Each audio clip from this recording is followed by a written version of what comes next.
अस्सलाम वालेकुम। उम्मीद करता हूँ आप लोग सब खैरियत से होंगे। अल्लाह ताला आप लोगों को खुश रखे, आमीन। लिमिटेशन एक्ट 1908 की सीरीज चल रही है, इसके लास्ट पे पहुंचे हैं। ठीक है, इसकी भी प्लेलिस्ट जो है वो अपलोड हो जाएगी सेक्शंस वाइज। ठीक है, उसके बाद नेक्स्ट जो है वो एक्ट की तरफ जो है वो जाएंगे, नेक्स्ट जो है वो बुक जो है वो देखेंगे, नेक्स्ट लॉ जो है वो पढ़ेंगे। लिमिटेशन एक्ट 1908 का सेक्शन 26 तक मेरा कंप्लीट अपलोड है। ठीक है, हर वीडियो के अंदर मैं एक चीज कहता हूं कि मैं जो कुछ बताऊं आपने उसको लाजमी नोट डाउन करना है, लिख लेना है, ताकि वो चीज इन फ्यूचर आप लोगों के काम आए। इसको शुरू करते हैं, बुक सामने रख लें, हेडिंग देखें, बिस्मिल्लाहिर्रहमानिर्रहीम। सेक्शन 27 की तरफ चले जाएं लिमिटेशन एक्ट का। सेक्शन 27 ये कहता है कि exclusion in favour of reversioner of server tenement. ये क्या कहता है? सेक्शन 27 के आगे नीचे पॉइंट्स बना के लिख लेना, इसको एक इलस्ट्रेशन के तौर पे, एग्जांपल के तौर पे लिख लेना कि इसका कंसेप्ट क्या है। इसके आगे पॉइंट बना के लिखें, इसको आपको इजी समझ आ जाएगा कि ईजमेंट का राइट जो होता है, राइट ऑफ ईजमेंट, वो मिलता है 20 साल की उम्र। 20 साल जब हो जाते हैं, 20 साल जब पूरे हो जाते हैं, तब आपको कोई चीज यूज करते हुए, आप दूसरे की जमीन पे कोई चीज यूज कर रहे हैं, आपको 20 साल हो गए हैं उस चीज को यूज करते हुए, तब आपको ईजमेंट का राइट मिलेगा। ये तो एक सेटल्ड लॉ है। जब भी कोई चीज आपसे पूछे तो आपने कहना है कि ईजमेंट का राइट बंदे को कब मिलता है? तब मिलता है जब 20 साल पूरे होंगे। मतलब आप किसी की प्रॉपर्टी के ऊपर कोई चीज राइट यूज कर रहे हैं, आपको 20 साल हो गए हैं, तब आप वो क्लेम कर सकते हैं कि अब ये ईजमेंट का राइट मेरा है। वो रास्ते का है, वो पानी लगाने का है, वो रिवर वाटर कैनाल का है, वाटर चैनल का है, या कोई भी चीज का है, वो आप यूज कर रहे हैं दूसरे की जमीन से, 20 साल आपको लिमिटेशन है। यहां तक क्लियर है? ये सेक्शन ये कहता है, अब इस कंसेप्ट को समझना, ये सेक्शन ये कहता है कि एक एग्जाम्पल के तौर पर समझना, ए और बी है, ए और बी है। ए का रास्ता है, ए की जगह है, ए का सारा जो है ना ए की जगह है, ए की प्रॉपर्टी है।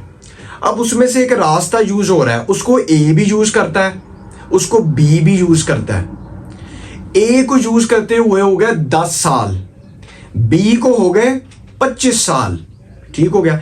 ए 10 साल यूज करता है, उसको 10 साल के बाद ए की डेथ हो जाती है, ए मर जाता है। बी को हो गए 25 साल यूज करते हुए, बी भाग के जाता है कोर्ट के अंदर के सर जी मुझे 25 साल इसको जो है वो रास्ते को यूज करते हुए 25 साल हो गए हैं, ए का जो प्रॉपर्टी है उसमें से ये रास्ता जो है ना, मैं इस रास्ते को यूज कर रहा हूं, लिहाजा मुझे 25 साल इसको यूज करते हुए हो गए हैं, लिहाजा अब ये जो ईजमेंट का राइट है ये अब मुझे दे दिया जाए। तो कोर्ट कहेगी नहीं, इस सेक्शन की बाबत कोर्ट कहेगी कि इस सेक्शन की वजह से आपको ये राइट नहीं मिल रहा। उसकी रीजन क्या है?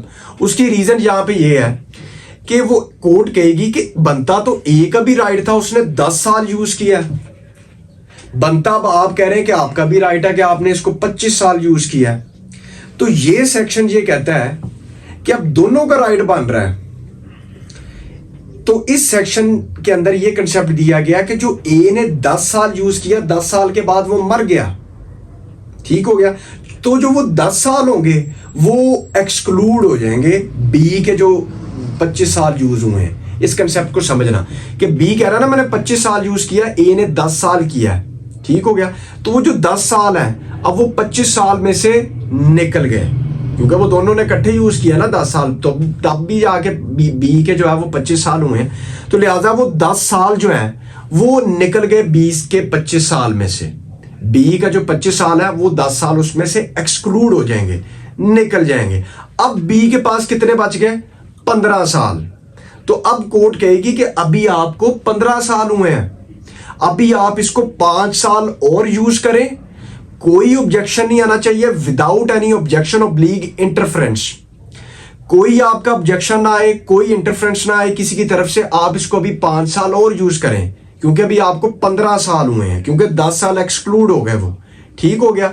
10 साल वो एक्सक्लूड हो गए, आपको 15 साल हुए हैं, ठीक है। तो आप अभी इसको 5 साल मजीद इसको यूज करें, तब आपके जाके 20 साल पूरे होंगे, तब जाके आपको ईजमेंट का राइट मिलेगा, ये रास्ते का राइट मिल जाएगा, ईजमेंट राइट आपको मिल जाएगा, उससे पहले नहीं मिल सकता।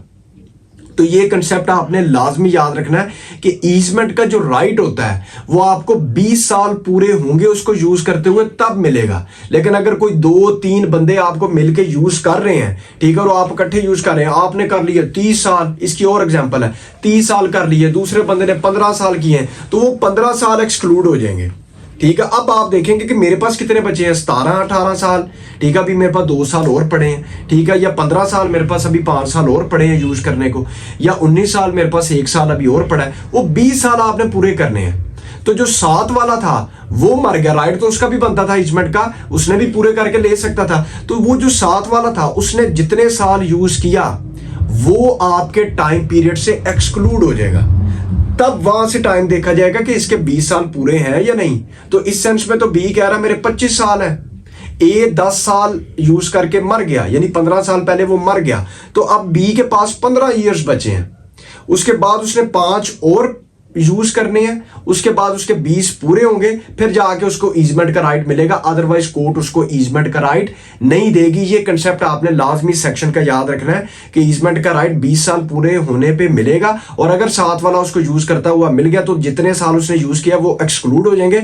उसका वहां से टाइम पीरियड स्टार्ट होगा कि आपने 20 साल पूरे किए हैं या नहीं किए, नहीं किए तो इतने साल आप और लगाएं, फिर जाके आपको ईजमेंट का राइट मिलेगा। यहां तक इस सेक्शन का कंसेप्ट क्लियर है। उसके बाद सेक्शन 28 की तरफ चले जाएं। सेक्शन 28 ये कहता है कि extinguishment of right to property, कि एक्सटिंग्विश किस तरह कर सकते हैं। ठीक है, इसको यहां पे कंसेप्ट इसको समझना कि एक्सटिंग्विश खत्म करना वो ये है कि ये आपको कंसेप्ट देता है एडवर्स पोजेशन का। ये किसका कंसेप्ट देता है? सेक्शन एडवर्स पोजेशन का।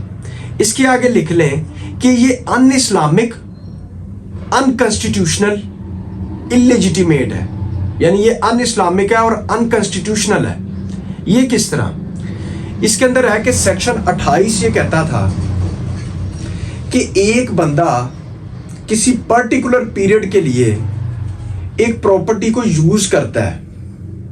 अब वो पोजेसर है, ओकोपायर है, क्योंकि कब्जा है उसके पास, तो वो ये सेक्शन कहता था कि एक बंदा किसी पर्टिकुलर पीरियड के लिए यूज करेगा प्रॉपर्टी को, तो वो पोजेसर से ओनर बन जाएगा।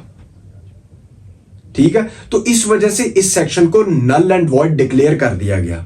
उन्होंने कहा ये अनकॉन्स्टिट्यूशनल है, अन इस्लामिक है कि एक बंदा पोजेसर से, उसने 10 साल उस प्रॉपर्टी को यूज किया, आप उसको ऑनर डिक्लेयर कर रहे हैं, तो लिहाजा ये नल एंड वॉइड है, इसकी कोई वैल्यू नहीं है। क्योंकि जो लिमिटेशन एक्ट है वो एक प्रोसीजरल लॉ है, सब्सटेंटिव लॉ नहीं है, ये प्रोसीजरल लॉ है। ठीक हो गया, इस वजह से ये किसी के राइट को एक्सटिंग्विश नहीं करता और ना ये कर सकता है।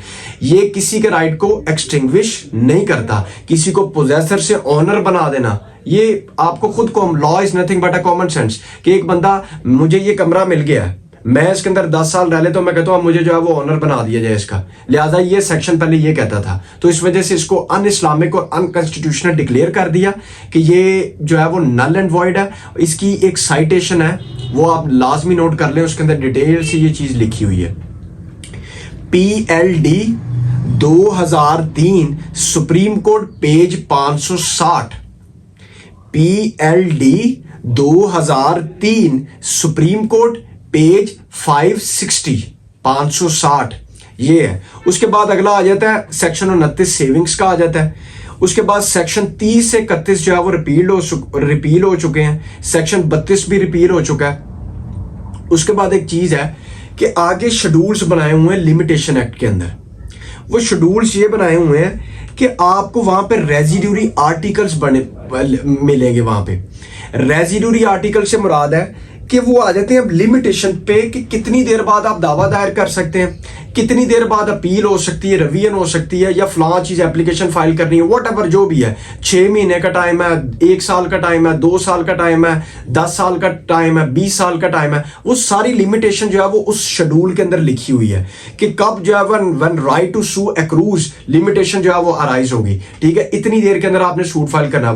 When it comes into the knowledge, जब आपके नॉलेज में आएगा तब आपका राइट जो है वो शुरू होगा और लिमिटेशन जो है वो इतनी होगी कि 10 साल के अंदर अंदर करना है। तो वो जो है वो शेड्यूल के अंदर रेजिडुअरी आर्टिकल्स बने हुए हैं, ठीक है, कि आपने ये एक पोजेशन का दावा दायर करना है, ठीक है, कोई और दावा दायर करना है, तो उसके आगे लिमिटेशन लिखी होगी कि इतनी देर के अंदर जब इसको नॉलेज हो जाएगा तो इतनी देर के अंदर करना है, 10 साल है, 15 साल है, 20 साल है, 6 महीने, वट एवर जो भी है। तो वो उसके अंदर एक एक करके उन्होंने शेड्यूल्स बनाए हुए हैं कि ये चीज होगी तो इतनी देर के अंदर आपने ये सूट फाइल करना है, 6 महीने, 5 साल, 7 साल, 10 साल, वो लिमिटेशन उसके अंदर दी हुई है छोटे छोटे कॉलम्स के अंदर बना के। तो वो वहां से आपको क्लियर हो जाएगा कि ये दावा दायर करने के लिए इतनी लिमिटेशन चाहिए, ये चीज करने के लिए इतनी लिमिटेशन चाहिए, ये करने के लिए इतनी लिमिटेशन। और ये सेक्शंस वाइज जो है वो हमारा आज कंप्लीट हो गया। नेक्स्ट जो है वो नेक्स्ट एक्ट की तरफ जो है वो मूव ऑन करेंगे। बाकी दुआओं में याद रखिएगा। Thank you very much.